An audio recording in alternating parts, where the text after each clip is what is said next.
selalu hadir saat aku rindukanmu.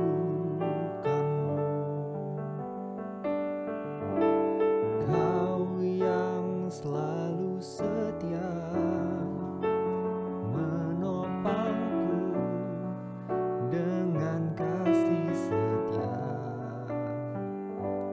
memberi aku kekuatan di tengah badai yang menakutkan, sampai memutih rambutku. Kau putuskan aku menutup usiaku. Ku kan selalu menyembahmu, oh Yesus Tuhanku. Ku milikmu, selamanya bagimu.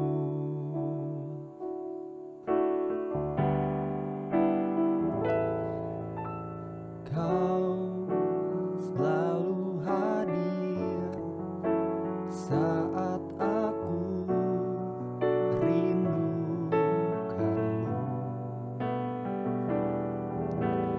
Kau yang selalu setia menopangku dengan kasih setia, memberi aku kekuatan di tengah badai yang menakutkan, sampai memutih rambutku. Kau putuskan aku menutup usiaku. Ku kan selalu menyembahmu, oh Yesus Tuhanku.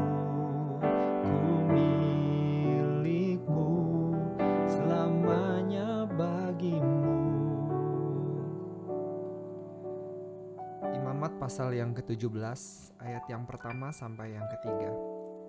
Tuhan berbicara kepada Musa, "Berbicaralah kepada Harun dan kepada anak-anaknya dan kepada seluruh orang Israel, dan katakan kepada mereka, inilah firman yang diperintahkan Tuhan. Setiap orang dari kaum Israel yang menyembelih lembu atau domba atau kambing di dalam perkemahan atau di luarnya, tetapi tidak membawanya ke pintu kemah pertemuan untuk dipersembahkan sebagai persembahan kepada Tuhan di depan kemah suci Tuhan, hal itu harus dihitungkan kepada orang itu sebagai hutang darah, karena ia telah menumpahkan darah, dan orang itu haruslah dilenyapkan dari tengah-tengah bangsanya." Ayat yang ke-8 dan ke-9.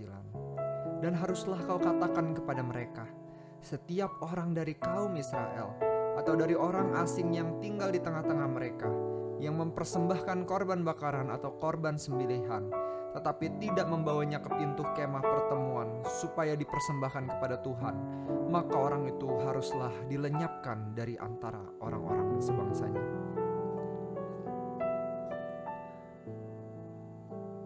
Sebelum orang Israel keluar dari tanah Mesir, mereka memiliki budaya untuk mempersembahkan persembahan kepada Tuhan, namun tanpa perantara, seperti yang dilakukan oleh Nuh, seperti yang dilakukan oleh leluhurnya Abraham, Ishak, dan Yakub. Mereka melakukan persembahan kepada Tuhan tanpa perantara. Namun setelah Tuhan Yesus jalan di tengah-tengah bangsa Israel, Tuhan Yesus hadir di tengah-tengah bangsa ini dengan wujud sebuah api yang berada di atas kemah suci, yang mana ketika orang datang membawa persembahan korban, mereka harus menuju ke kemah tersebut, sehingga tidak ada satupun persembahan yang dilakukan di luar kemah yang mereka berikan kepada Tuhan. Tentulah kepada siapa kalau memang bukan kepada Tuhan Allah Israel, Allah Yahweh. Ternyata mereka melakukan persembahan korban kepada Allah lain. Mereka mempersembahkannya kepada jin-jin, atau mungkin kepercayaan pengaruh yang dibawa dari bangsa Mesir ketika mereka hidup cukup lama di sana. Tuhan berkata di ayat yang ke-7, janganlah mereka mempersembahkan lagi korban mereka kepada jin-jin, sebab menyembah jin-jin itu adalah zina. Itulah yang harus menjadi ketetapan untuk selama-lamanya bagi mereka turun-temurun. Bangsa Israel sangat bergumul akan kesetiaan. Mereka seringkali melihat bahwa Allah lain menjadi sesuatu yang perlu mereka sembah. Allah lain menjadi sesuatu yang perlu mereka berikan persembahan korban. Namun Tuhan berkata bahwa jikalau engkau mempersembahkannya kepada Allah lain, maka itu adalah zina. Bahkan ini menjadi sesuatu yang serius karena mereka menjadi hutang darah dan mereka harus dilenyapkan dari tengah-tengah bangsanya. Sehingga dosa ini, ketidaksetiaan, menjadi sesuatu yang sangat krusial yang dapat mendatangkan malapetaka bagi bangsa Israel. Berbicara tentang kesetiaan, saat ini kita menjadi orang-orang yang sangat tidak setia dengan zaman yang membentuk kita. Satu postingan yang saya baca mengenai generasi Netflix. Mengapa generasi Netflix? Karena generasi yang selalu berpindah dari pilihan satu ke pilihan lainnya. Kita sulit untuk memilih satu film untuk kita tonton. Setelah kita klik, kita baca reviewnya, kita klik back karena kita merasa filmnya kurang bagus. Lalu kita berpindah dari film satu ke film lain tanpa ada sebuah kesetiaan. Adakah kita berjalan bersama dengan Tuhan sama seperti kita memilih film di Netflix? Atau kita sungguh-sungguh boleh diberikan kesetiaan yang sampai mati? Kesetiaan yang terus-menerus setia berjalan bersama dengan Tuhan. Karena Tuhan adalah Allah yang setia. Dan Dia selalu hadir di tengah-tengah kehidupan kita. Bahkan saat ini kita datang kepada Tuhan tanpa perantaraan. Karena Yesus Kristus mati di atas kayu salib dan memisahkan sebuah jurang yang begitu dalam antara manusia dengan Allah.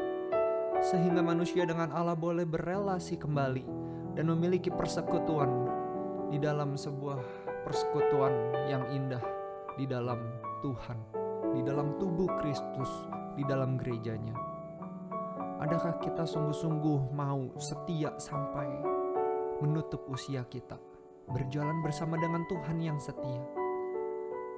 Biarlah Roh Kudus memberikan kita kesetiaan yang penuh dan membawa kita semakin hari semakin dekat kepada Tuhan.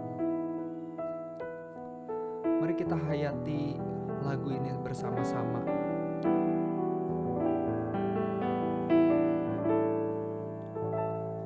Kau selalu hadir saat aku rindukanmu.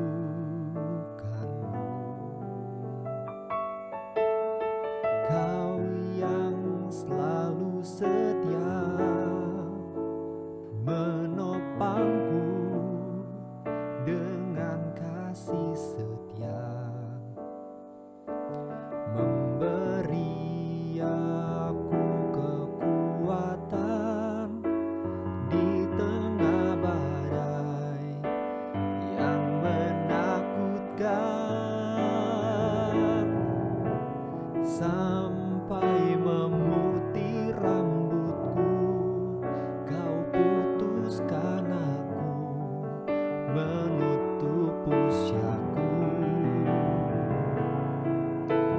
Ku kan selalu menyembahmu, oh Yesus Tuhanku. Ku milikmu, selamanya bagimu. Tuhan, sampai kami mati, kami mau setia ikut Engkau. Namun di dalam perjalanan yang kami tahu, begitu banyak kesulitan untuk kami boleh setia kepada Tuhan. Seringkali hati kami menjauh daripadamu. Seringkali kami nyaman dengan segala hal yang ditawarkan oleh dunia ini dan merasa mampu untuk hidup di luar Tuhan. Ampuni kami Tuhan, jikalau kami orang-orang yang tidak setia ini seringkali menyakiti hati Engkau. Kami bersyukur kami memiliki Allah yang setia, yang tidak pernah meninggalkan kami, yang selalu hadir di tengah segala kehidupan kami, senang maupun sedih. Kami sungguh rindu Tuhan yang boleh terus memimpin kehidupan kami dari awal sampai akhirnya. Kami tidak tahu kami hidup sampai umur berapa, tapi biarlah sisa umur kami mau serahkan semuanya untuk ikut Engkau. Terima kasih Tuhan, ini doa kami. Di dalam nama Tuhan Yesus kami berdoa. Amin.